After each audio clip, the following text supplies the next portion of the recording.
আমি বলবো আপনারা এসে দেখে বেছে যেখানে থাকবেন ঋষিকেশ হরিদ্বার দেখে বেছে হোটেল নেবেন, নাম্বার। তো আবার টাটা বাই বাই করছি। কেন টাটা বাই বাই করছি? আপনাদের নয়, টাটা বাই বাই চললাম।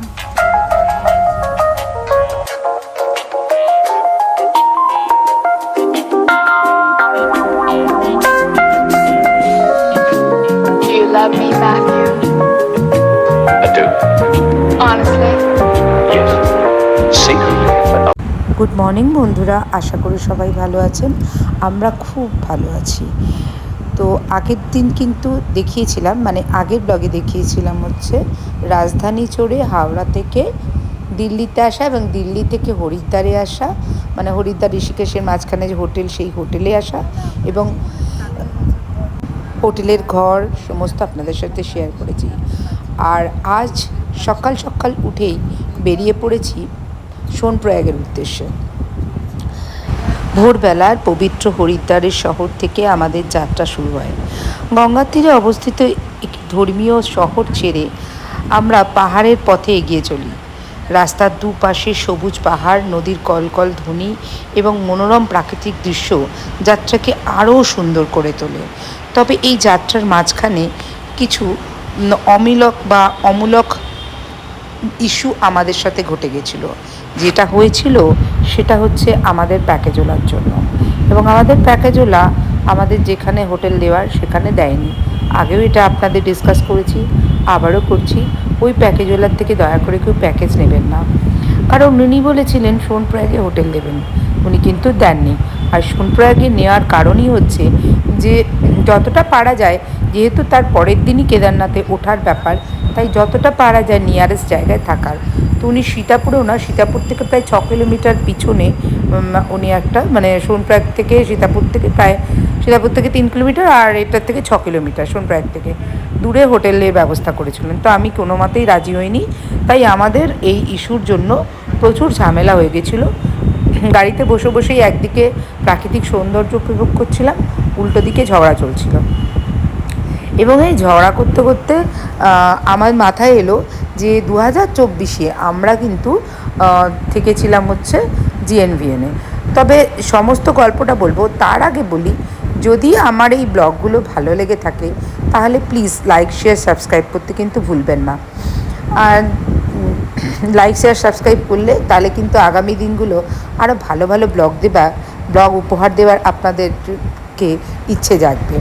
তো যাই হোক, সেই সব মিলিয়ে আমরা তখন একদিকে তো এই দেখুন না, এত সুন্দর প্রাকৃতিক দৃশ্য, কি বলবো।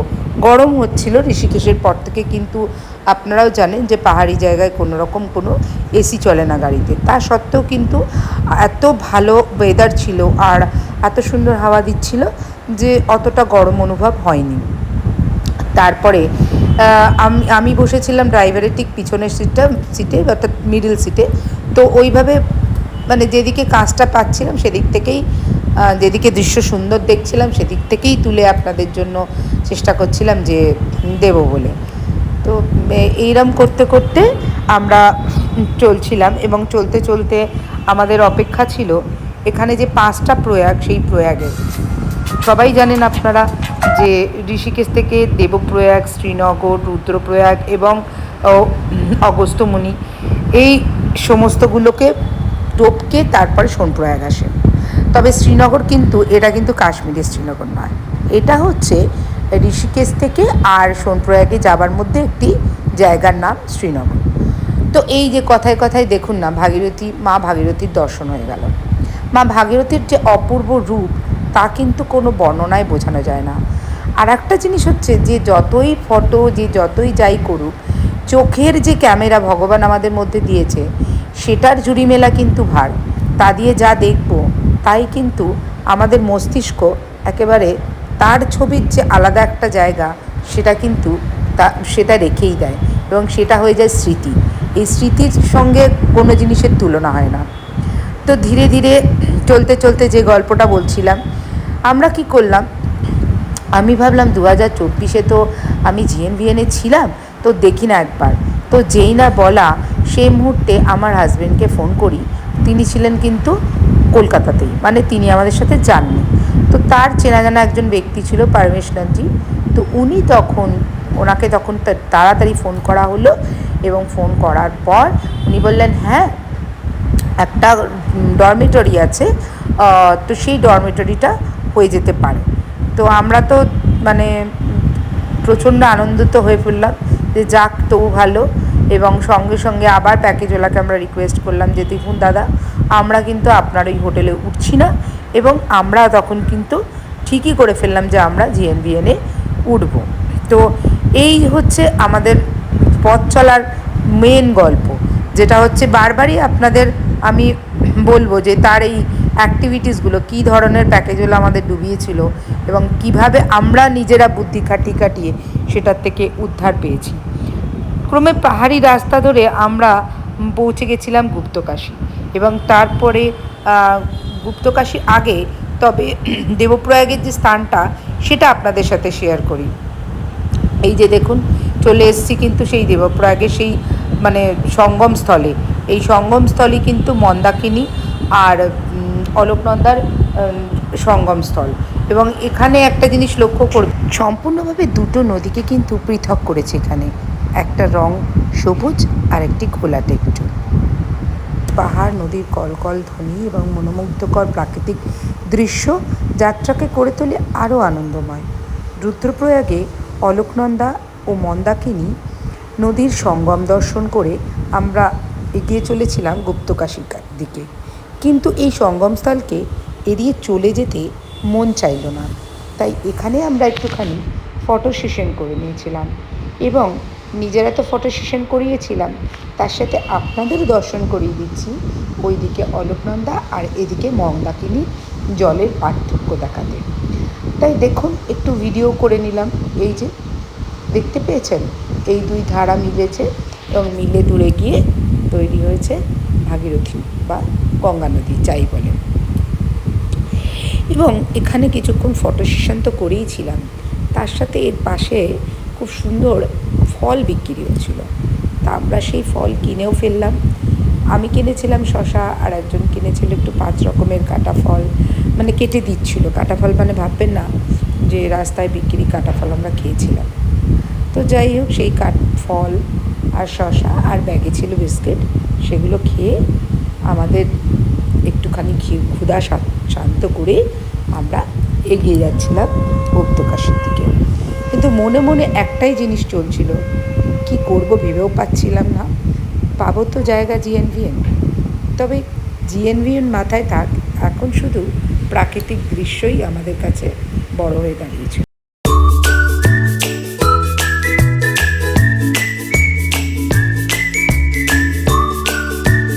আমরা এগিয়ে চলি গুপ্তকাশীর দিকে। এখান থেকে কেদারনাথ পর্বতমালার অপরূপ দৃশ্য দেখা যায়, এবং যেই না সেই দৃশ্য দেখা আমরা সবাই প্রায় হৈ হৈ করে চিৎকার করে উঠেছিলাম দূরের পাহাড়কে দেখে। এবং বরফের পাহাড় দেখে প্রাণের মধ্যে যেন কিরম একটা শিহরণ হতে শুরু করেছিল। এবং তারপর ধীরে ধীরে যতই না, এবং বিকেল হয়ে যাচ্ছিল, সন্ধ্যের দিকে চলে যাচ্ছিল, তাই আমরাও আস্তে আস্তে নিজেদের চিন্তাভাবনাটাকে থাকার জায়গায় পরিবর্তিত করছিলাম, মানে কিভাবে থাকবো, কোথায় থাকবো, তাই জন্যে সেই দিকেই মেতে উঠেছিলাম। পরবেশনন্দের সঙ্গে আমার ছেলে কথা বলল যে ঘর আছে, তো উনি বললেন হ্যাঁ ঘর তো আছে, দেখেছেন দূরের দৃশ্যটা, মানে কি বলবো আপনাদের, ঘর বাড়ি সব ঠিক আছে, কিন্তু রাস্তা দিয়ে এত সুন্দর দৃশ্য কল্পনারও অতীত ছিল আমাদের কাছে। এরপর পৌঁছে এসেছিলাম জিএনভিএনে, আর জিএনভিএনে পৌঁছে এসেই আগেই খেতে বসে গেছিলাম, কারণ রাত্রিটা অনেকটাই হয়ে গেছিলো, আর সারাদিন সেরম কিছু খাওয়া ছিল না আমাদের। এবং খাওয়ার মধ্যে ছিল হচ্ছে ভাত, রুটি, তার সাথে 3 রকমের সবজি, ডাল, পাঁপড়, মানে কি বলবো আপনাদের, তার সাথে অপূর্ব টেস্ট। তাই দেরি না করে সবাই মিলে আমরা খেয়ে নিয়েছিলাম। এবং দেখতেই তো পাচ্ছেন একজন খাবার কি সুন্দর মানে দিয়ে দিল, যে দারুণ খাবার সেটা বলে দিল। আর এই যে আমার গোপাল, তাকেও কিন্তু আলাদা করে ওনারা খেতে দিয়ে দিয়েছিলেন, তাই তাকে খাইয়ে নিয়ে একেবারে ঘরের দিকে রওনা দিয়েছিলাম। মানে আগে আমরা ঘরটার আর কিছু দেখিনি, আগে আমরা খেতেই বসেছিলাম। তো যাই হোক, সব তুলে টুলে নিয়ে ধীরে ধীরে ঘরের দিকে আমরা যাবার ব্যবস্থা করছিলাম। যা যেখানে সব ফেলা দেখুন ছড়িয়ে ফেলেছিলাম, আর এসেই চা খেয়ে নিলাম, তারপরে চিপস বার করে খেয়েছিলাম। আর এই হচ্ছে আমাদের শোবার ব্যবস্থা।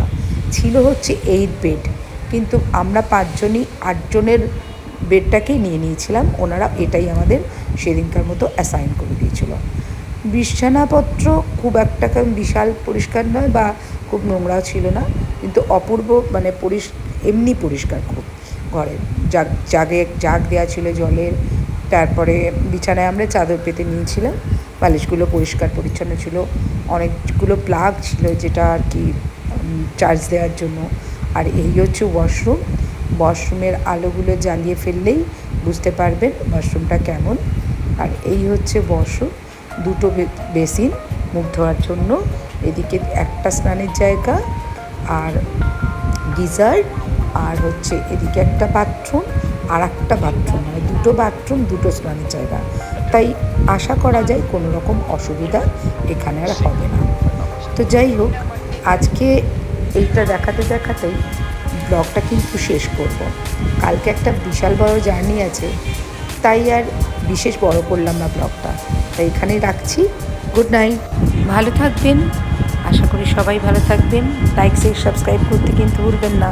টাটা।